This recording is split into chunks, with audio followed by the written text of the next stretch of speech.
Hello everybody, welcome back to Succeed with Omid. If you're watching this video around the time it's coming out, Happy New Year to you.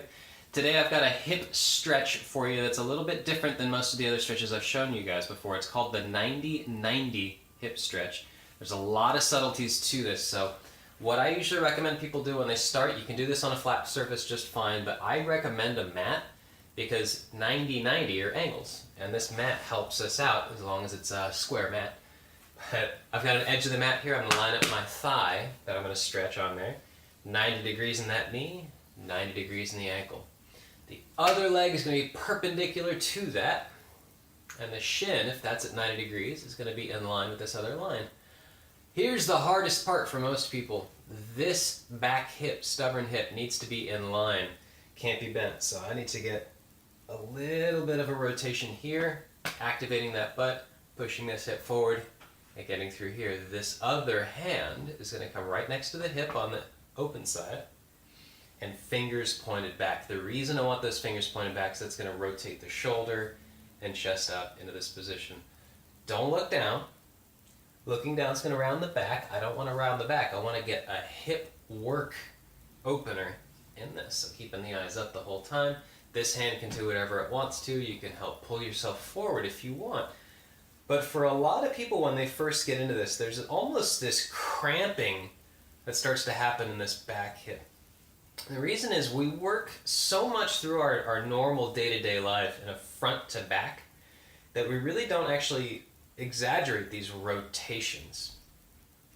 If you've never heard these words before, they're really important to understand. When we walk, one of our legs in front externally rotates. The knee should move out to the side.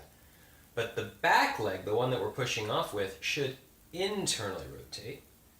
So we have both at the same time. A normal glute stretch will not do this, because usually most glute stretches you're flexing both hips. This one I'm getting full opening or extension. This one I'm really trying to fold into. So if you're already feeling some work here, whether it's this leg cramping, this inner thigh stretching, this butt back here stretching, any work in the front hip here, chest opening up, this shoulder, you can just hold this movement for about 2 to 5 minutes and just breathe deep and try and relax into it. You can also, once the hips start opening up, edge this leg out a little bit, but as long as it's still 90 degrees, still opened up, it's fine.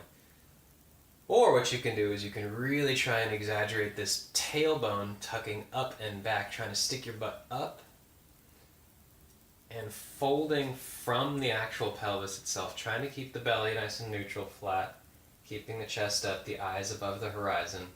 You can even use this hand to grab and pull slightly until eventually you get belly touching the thigh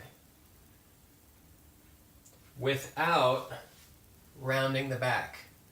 This is one of the biggest reasons a lot of people tend to get back pain. It's not that the glute is tight, it's the glute is tight with the other leg being in internal rotation. They can't flex through here and they start to do this.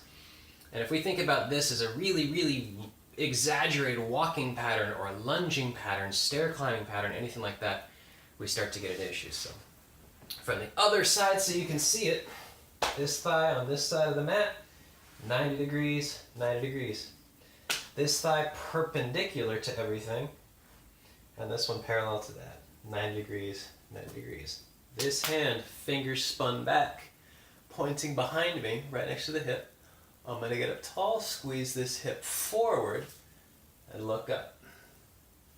Now ideally, this butt's engaged, this butt's getting a stretch. I might get a little bit of a stretch in this leg too, and I'm going to try and keep my chest up, eyes up, without cramping here. No pain.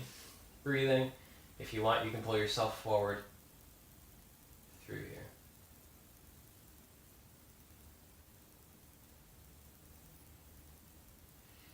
Anywhere between about 2 minutes to 5 minutes, depending on how much time you have or how deep this stretch is for you.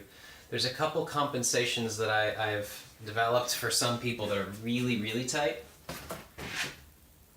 You ever wondered why this thing is useful at all? It's not for the abs, but it's a really easy slant board. What I can do is I can get this guy under that tailbone, lift it up just slightly, and now this will help my pelvis rock forward just slightly and you can really get through this stretch really well. A yoga block also works for this for a lot of people that are just that tight that they can't open up this hip. But ideally, eventually we start to turn this into the classic pigeon, where we can really internally rotate and come through here. But this takes a lot of work. This is usually a little bit easier to do. You can also use this in a chair, just a higher bench or something like that, put the leg on top of there and rotate in through that. But the thing I always tell people to do, listen, if you're going to try and start getting into a 5K or anything like that, and something like this is difficult for you, how in the heck do you think you're going to get through this position when you're running? Same thing, going from there to there. If you can't rotate, you're going to start to get pain through the lower back, and things really start to get bad once we start adding load and force, which, by the way, is mass times acceleration. The faster you run, the more pain that's going to start to cause and everything too. So get through this first, then get through your marathons and your New Year's resolutions, and everything gets happy and healthy like I always tell you guys. All right, that's it for today. I hope this information was very helpful to you guys. As always, have a happy and healthy rest of your day. Enjoy your new year, and I'll talk to you next time.